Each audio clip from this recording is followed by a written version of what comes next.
Hi boys and girls, it's me, and we're back in the lair again.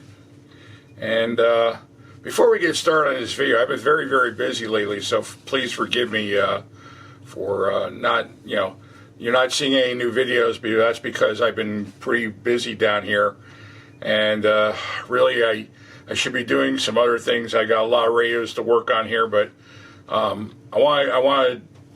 I found something that I thought that people would be interested in, and I'm going to get into that in a second. First of all, I want to give an update on Floppy Fishy. I think what happened was that maybe when Mrs. RW and I were asleep, because sometimes cats do nocturnal things in the middle of the night, I think the cat Berwin the cat, our cat, went to one of the computers that we have, or maybe one of our cell phones. We have cell phones now that can access we got our first smartphones 3 months ago. Watched the video of him wrestling Floppy Fishy.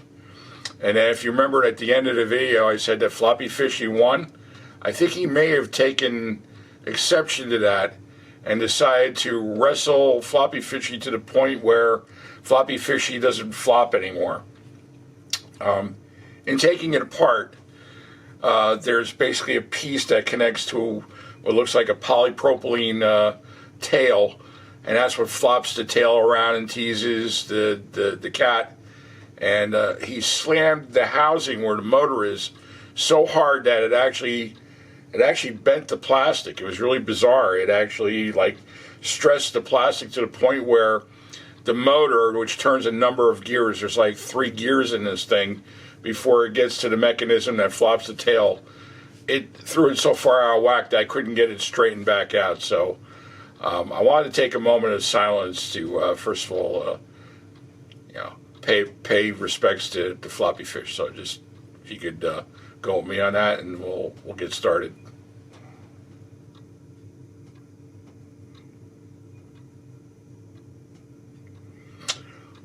Okay. Now, we're going to talk about something different today that I've never discussed before. And that is, one of my friends came by and dropped off this Emerson radio. Okay, and right now it's just an empty box. I have the chassis on the bench, and I had to do some surgery to the chassis because the main thing was that the on-off switch was broken. Here, I'll show you. Let me turn this around so you can see. There's the chassis. I'll turn this around so you can see it. Okay. And what happened was I ultimately had to, as you can see, everything's been recapped and everything. I did an alignment. But the volume control, this is a replacement. And what happened was, I guess, a previous service jumped out the volume control altogether. There was no manual switch to plug it in or anything like that. So I actually had to replace the entire volume control. Okay, now the owner of this radio, I'll do my best. I guess I'll just keep his anonymity, so I'll just make up a name. We'll say that the owner's name is Fred. So Fred drops this thing off, and I did the repair. But I want to surprise him. I don't think he watches my channel too much. So what I want to do is I want to clean and detail this Plaskon cabinet. And it's actually whole and it's there, but I have to be very, very careful because Plaskon plastic is very, very brittle. And I don't know how well it's going to come through in the picture, but you can actually see some stress fractures within the plastic there. So I want to kind of detail this thing so he gets all excited. So let me first tell you about Plaskon and how that came about. You may have heard this name before or whatever.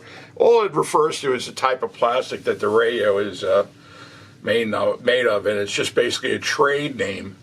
It was actually come up with the name of the company was Libby something. I think I wrote it down here. Libby Owens Ford Glass Company of Toledo, Ohio. And actually what the plastic is really a urea type plastic. It's in the styrene family. The nice thing about that plastic is that you can make really pretty bright plastic colors and like that out of it. But the thing is that, and I spent 30 years in plastics.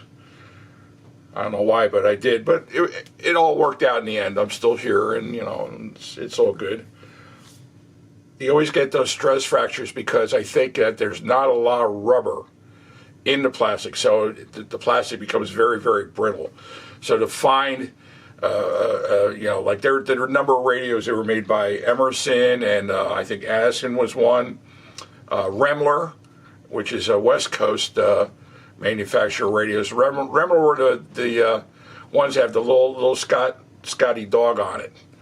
All made Plaskon cabinet radios. So we're going to take this apart and clean it in detail and put it all back together, so that when I hand it off to Fred, he'll be really excited. Okay, I have a number of clips that I need to remove. I just removed one to see how easy it was going to be, and that's these guys right here.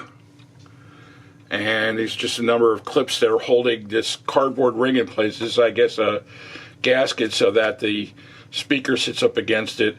And I'm also going to take the dial out of here, the dial glass or dial plastic. And what I'll do is it'll make it for a nicer clean, and when I'm cleaning everything up here, and then I could clean and polish this. Okay, so here's the completed radio. It's been all polished up. Got most of the stains out of it. There's actually a small stain on top, but that's in the swirl, so that was in the molding. I mean, it really came out nice. I'm really pleased with the end result. It's just that one little stress on this side of the radio. You can see it right here, this little line right here. Well, like I said, I think that was right where the two hot tubes were on the radio. So it looks really good. There was no back to the radio. The back is missing. So all in all, I'm pretty pleased with how it came out. And it plays good too.